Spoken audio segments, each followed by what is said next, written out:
Ayatul Kursi is very powerful.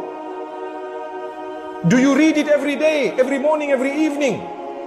When you repeat these verses with sincerity, Allah says they are so powerful that the jinn will not come near. Allahu Akbar. Of a magician, a lady from Russia, in an interview online that is there, when you're doing your magic and when you're trying to affect people with all types of magic, are there any people that you find it difficult to actually affect?